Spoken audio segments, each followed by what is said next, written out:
Fandom is short for fanatic, and that was on full display Saturday during North Carolina NC State. We're going to talk about some highs, lows, and maybe some free throws in between. All that went down during this rivalry game, and more importantly, why Virginia is still on top, in my opinion, of the ACC. You are Locked On ACC, your daily podcast on the Atlantic Coast Conference, part of the Locked On Podcast Network, your team every day.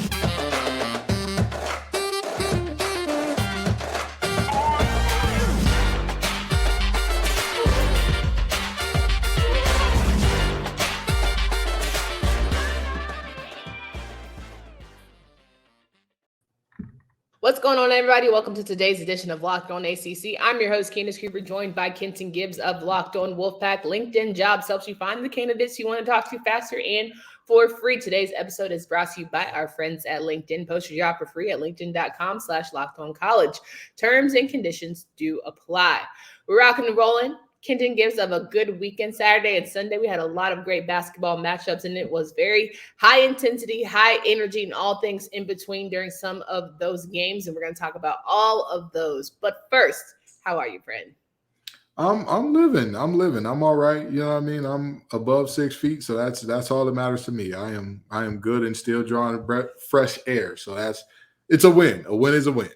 A win is a win. And, I think that was pretty much the conversation out of Chapel Hill, I should say. North Carolina faced NC State and beat them 80-69, but the score wasn't really reflective of how the back and forth game went. It was more so the highs and lows of emotions that seemed to take place. We'll start by this. If you did not see Terquavion Smith go down with a neck and elbow injury, they had to bring the stretcher out. He was carted off and taken to the local hospital. We are happy to report that he is doing well. He is home. He tweeted out that he is fine and appreciated all of the thoughts and prayers. So first things first, glad to see. We've seen a lot of that go down in sports recently, of people having to be taken away on stretchers. It's never a good scene, but thankfully, it came out with a okay, outcome. Absolutely. It was very unfortunate to see, and it was very unfortunate, like you said, fan is short for fanatic. Very unfortunate to see the reaction to the ejection after that, because I was very confused as to why anybody would say like, oh, a player is being carried out on a stretcher after contact to his neck or head area, and that player who did the contact is being ejected, why there was any type of reaction to that whatsoever. Because, I think that we would all agree there's no world in which you see that type of play and you say to yourself, oh, yeah, that's a perfectly reasonable basketball play. Well, I think if you look at it in slow-mo, we can respectfully disagree. I think that he was going for the ball. He hit him in the head. Leaky Black, the person who committed the foul, flagrant 2, ejected from the game. I'm all about intentionality. I don't think it was a dirty play. I don't think he did it on purpose to maliciously try and take out Terquavion Smith, but it happened. And the reality of the situation is the refs called it flagrant 2 and you're gone. I think that the boos were unnecessary, of course, but I think that when you look at it it's all about how your POV is, right? Like, I'm not going to boo because I'm not that passionate enough about any Carolina athletics to where I think it's like in poor taste, but that's not my story. Is not everybody's story, right? And I can disagree with thinking that it was a flagrant 2 foul, but at the same time, I understand why it had to be so. I think multiple things can be true. Here's the thing. I will say that I don't think that there was intentionality to hurt him. I don't think that was the case. Absolutely. Yeah. I'll give you that. I don't think that there was an intentionality about, oh, I'm going to get him out of the game. Not at all, right? Yeah. However, that is not necessary. And correct me if I'm wrong here, but I don't believe that a flagrant 2 is solely dictated by the intention. I think the actual action and acts that occurred on that play, regardless of what the intent there was, again, you've got contact to a player's head and neck area while they're midair, and they take a very nasty and dangerous spill because of that.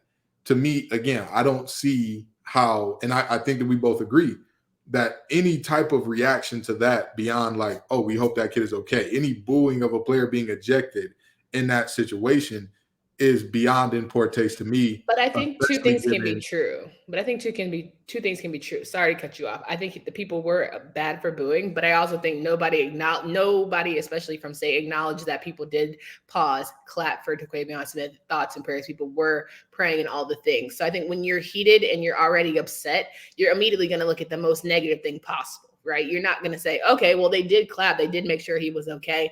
I can also say the booing was bad. But if I never even acknowledge the good, it's like, but what POV are you really coming from, right? If you're only, that to me says you're only looking for bad things.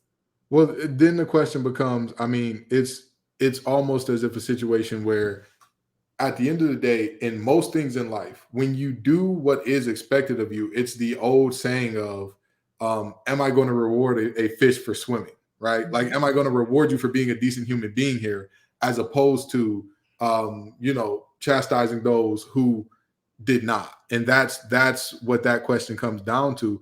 And of course, there's even online, when we talk about things that happen and phenomena that go viral and all that, there will always be a loud minority who has a take that is just like, wait, what? But there are a couple questions to be raised there. Number one, was it a minority?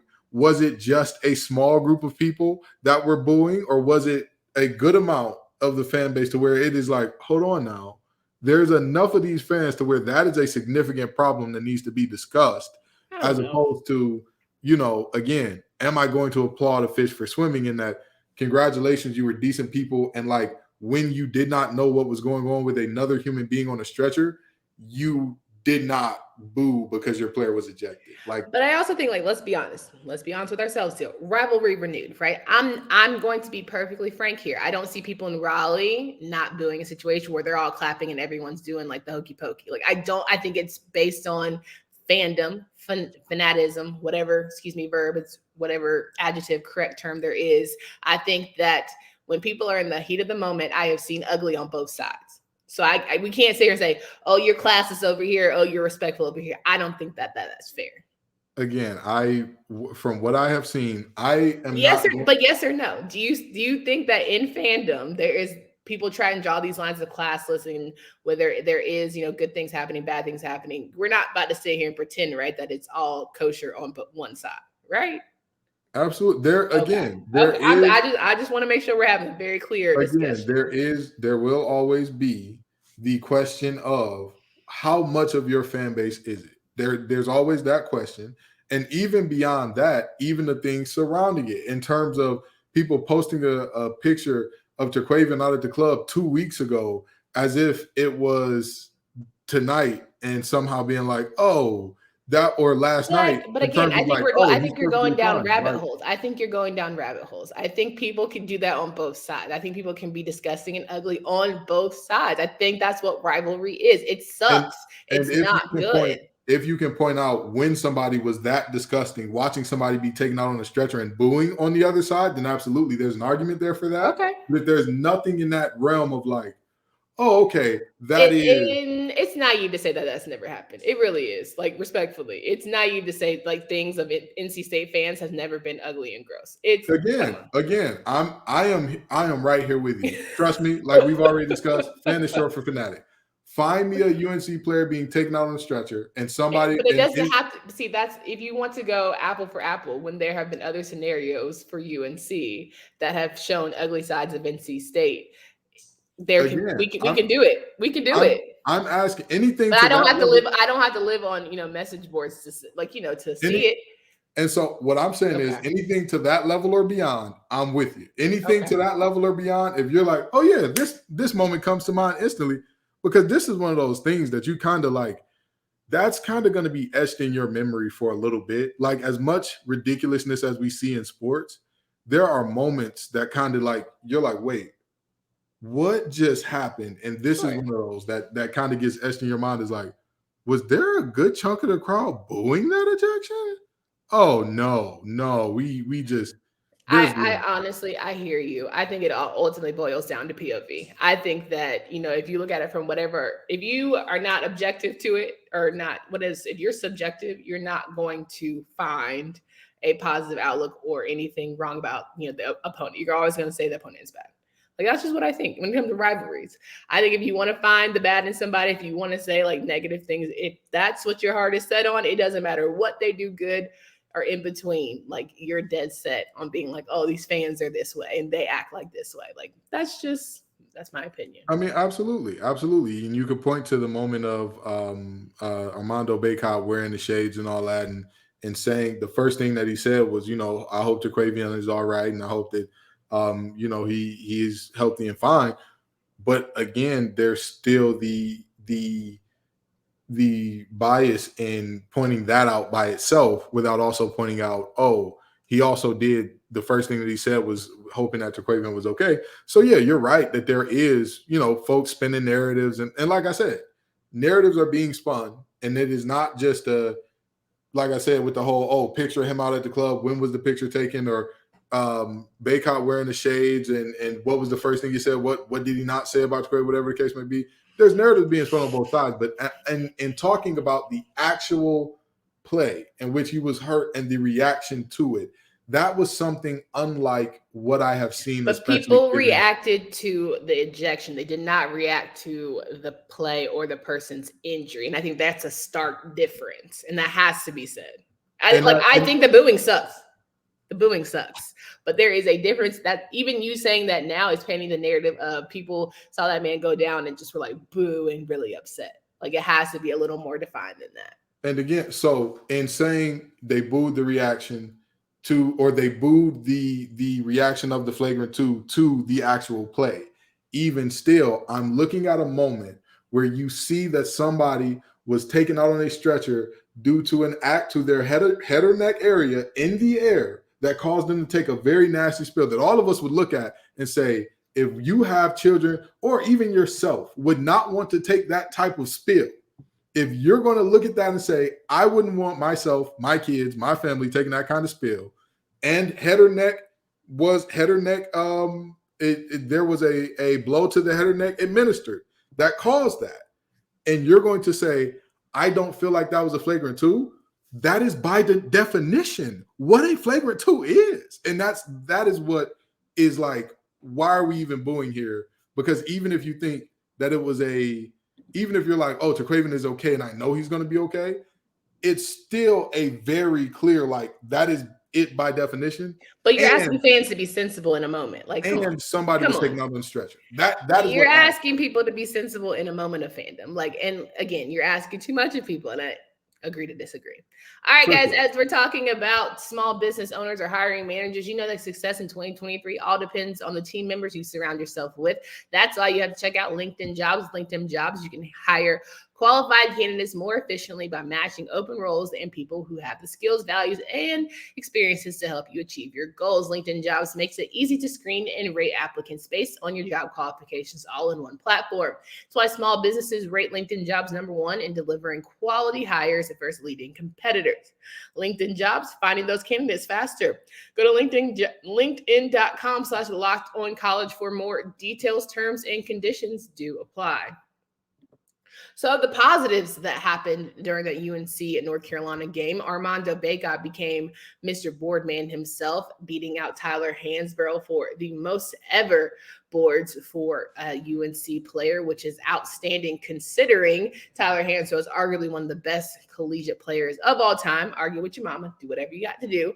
But it just also says, like, listen, in order to get those types of records, you got to say for 4 years, which Armando has done. And, this will be, of course, his last year because he was the man of the game. At the end of the day, as much as you tried your best, stopping Armando was just not happening. And I think that while I did want to see more driving from RJ and Caleb, it was, hey, let's just throw it up there because we know Armando is going to be down in the front court. And it's kind of like Patrick Mahomes and Travis Kelce, right? Like, I'm just going to throw it up. I know eventually he's going to get to Travis somehow, some way. And that certainly was the case for Armando as he put up 23 points on top of his 8 rebounds for the evening. That is very interesting. And he did do a great job on the boards. Like you said, 23 and 18, absolutely astounding. And as I said before the game, the key for NC State was containing him. They did a poor job of doing so. He is the all-time board man at UNC. But one thing that I think is interesting, he wasn't the leading scorer for UNC in this game. That belonged to RJ Davis. Now, RJ Davis got to those 26 points while only shooting 8 shots from the field, according to what was taken in total, because the rest of the shots from the field were counted as fouls. RJ Davis alone shot more free throws than the entire NC State team. There is something very, very, very bad going on there, because like a lot of people are talking about the fact that UNC shot 3 times more free throws than NC State in this game. In watching that game, I am very disappointed with that officiating, and there is a very serious question to be raised there about if you are calling it straight up and down when players are going to the rim and getting fouls. Because here's the thing, I agree that a good chunk of NC State's fouls were absolutely fouls, but to only call those fouls in one direction is problematic to me, because then that kind of emboldens players to make plays like the one that ended with Terquavion on the stretcher. And I'm not saying that this is a situation of this is NC State lost and there must be a reason. Any game that I see that is physical like that, and on both sides, of course, in the rivalry game, that's how it goes, and you see that discrepancy in free throws and that discrepancy in personal fouls, there must be something raised, especially when you watch Duke play earlier in a game that was extremely physical, but the refs let all teams play there, and then you see a bunch of ticky-tack fouls being called in game 2, particularly on one team. It's very, very questionable and problematic, to say the least. Well, I think with Miami Duke, as we'll touch on that win for the Blue Devils, it's a different era. Personally, I feel like Coach K was the one that always got the calls and always got the fouls. And so there was a lot of blown, like the whistle happy refs certainly lived in Cameron. So I think that was a whole different scenario. I thoroughly enjoyed watching Miami and Duke because you had to earn every bucket. And listen, par for the course, you're going to have bad officiating nights. You're going to have off officiating nights. Did they shoot too much? Sure. Were there too many free throws? Yes. Does that happen? Has it happened for Keats, who said that never happened to him? It has. So I think it's just very interesting to me. Like at the end of the day, we just call a spade a spade. Poorly officiated game. It doesn't have to be Carolina gets favored for this and Carolina's a grandiose. No, we could just say it was a poorly officiated game, full stop.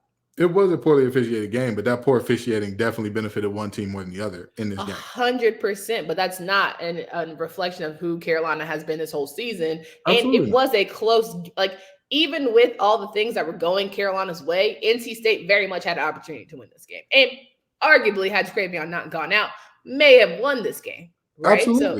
Absolutely. But again, we're looking at an 11-point game in which one team shot 27 more free throws. Like, that is 100% agree. I'm not denying. Again, I'm not one of those people that says the first thing is on the ref. And again, Coach Keats needs to draw up some offense for these players. And again, drawing up offense is important for just the reason. And here's where I get away from the refs here. And here's where I talk about NC State. Coach Keats needs to draw up an offense that it works regardless of if I have a player who I can roll the ball out to and say, hey, I've got 8 seconds left, go get me a bucket. Because of what we saw in terms of Terquavion getting hurt.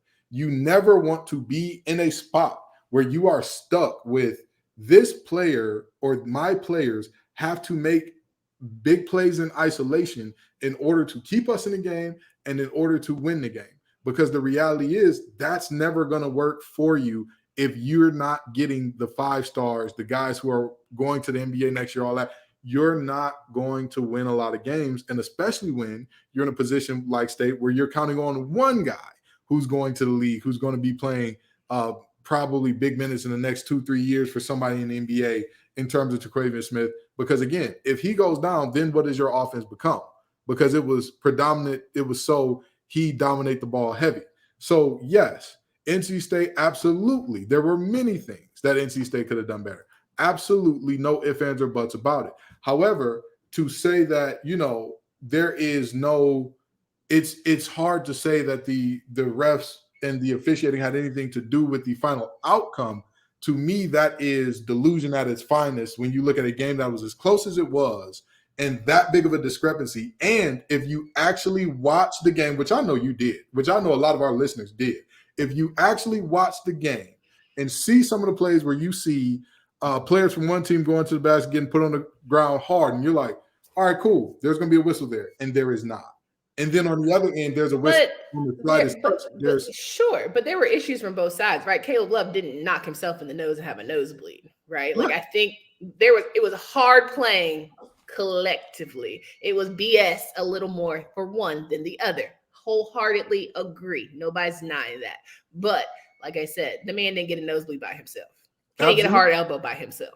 Absolutely. And that's what I'm saying. This is not a situation where I'm saying State was not fouling. That's not what I'm saying here. Okay. What I am saying here is if you're going to call it tight both ways. If you're going to let them play, let both teams play. But don't have it a situation where one player is shooting 14 free throws on one end, and on the other end, you're having to ask yourself, do we want to call a foul when the player's on the stretcher? That is outlandish. I hear you. And we tabled this conversation. Can't wait till this goes down in Raleigh. Maybe they'll do a different outcome. Stay tuned, friends, on this episode of Locked On ACC. No, I'm just joking. But anyway, we got to talk about some other games because there were some good ones that happened throughout the weekend. Duke took on Miami and beat the number 17 team in the country 68-66.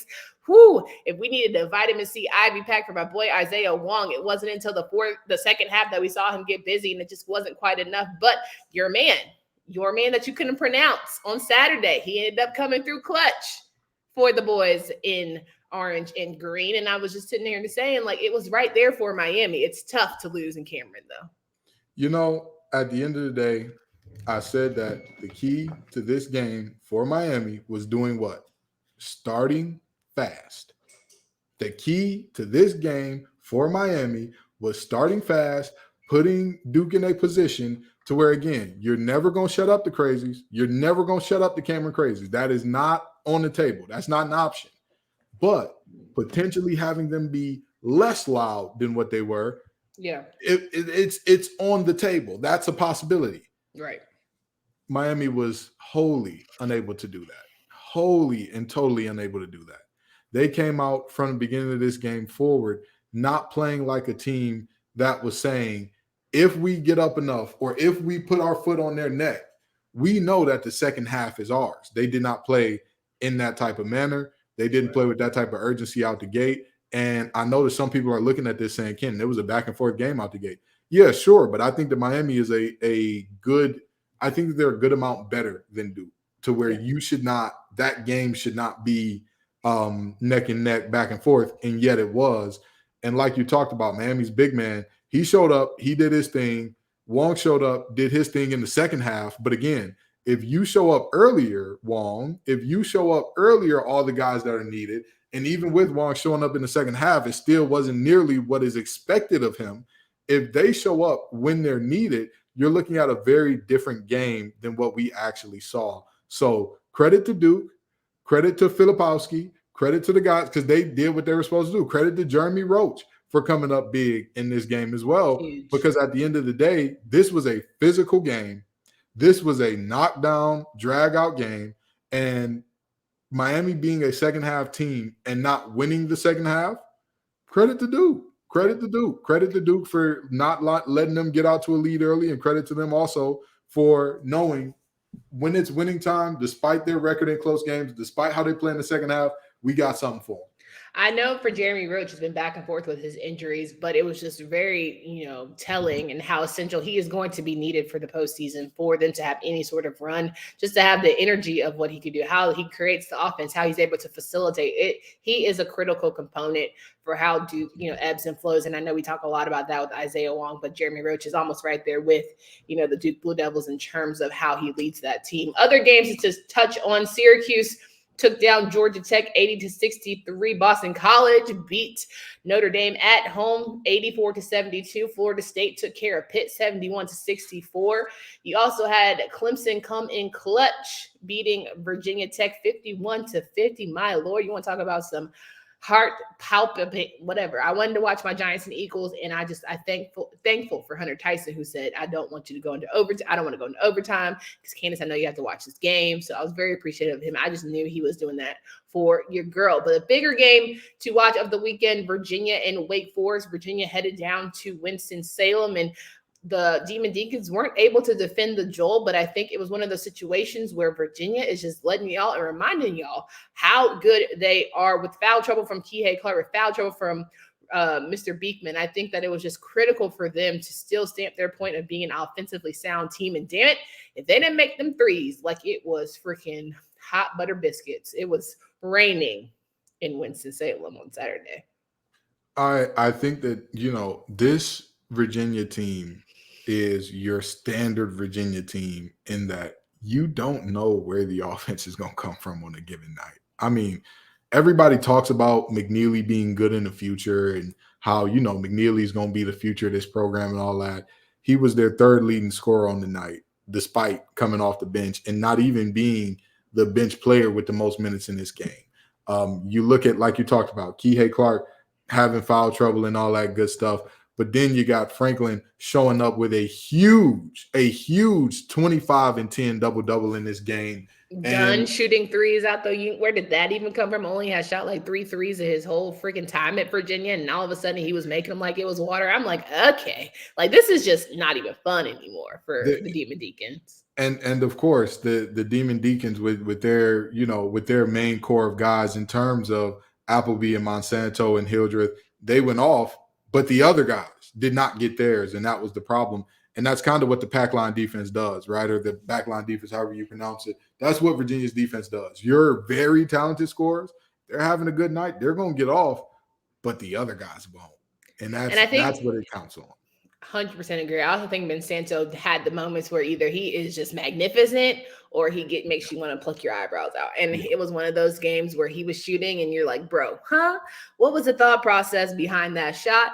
But, he's kind of like Caleb Love in the sense of like you live by him, you die by him, because he makes some clutch opportunities and he got them within like, I think 5 at one point. And you're just like, okay, we'll just do more of that. But I am all for fundamentals. I'm all for running plays and trying to see how things, pan out. And unfortunately just didn't go Demon Deacon's way. But that's still why my argument of Virginia being the best team in the ACC, like don't sleep on Virginia. That's all I'm telling everybody. When you get to this ACC tournament and you see Tony Bennett and how they get into that, AAU style of having to play night in, night out and figuring out ways to win, when you have offense that's facilitating from every side of the, roster, it's a scary sight.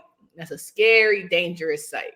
And again, when you're looking at a team they're just a team that they can come at you from multiple ways, not only in terms of the different players who can score, but they're different ways of generating offense. Sometimes in the half court, Kihei Clark he's going to have everybody on pace. He's going to be the ultimate consummate floor general and get everybody moving.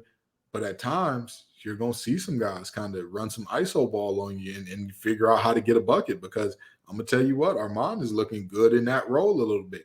And then, of course, the biggest thing that pack line defense does forces you into long shots and turnovers. And those two things, when they get to running, when they get to moving in that fast break, it's so long and good night if they got the right guys finishing. And in this game in particular, Armand Franklin was the right guy to finish.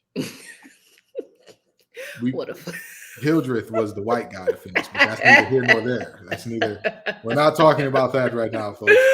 Right. And you know what's funny? I was going to say my melanin deficient friends, because I love to say that. And one person on YouTube one time commented, is like, we got some melanin. We just don't have as much as you. And I was like, you know what? That's right. I'm going to say melanin deficient instead of melanin absent friends. Again, we talked about McNeely and Hildreth. Those are the white guys to finish. Vanderplas, Filipowski. Those are Filipowski. We talked about the white guys to finish. So we're in particular, when we're talking about in transition, and we're equal opportunists on the equal opportunists. We're equal opportunity. We don't care black, white, yellow. Get the green, bucket.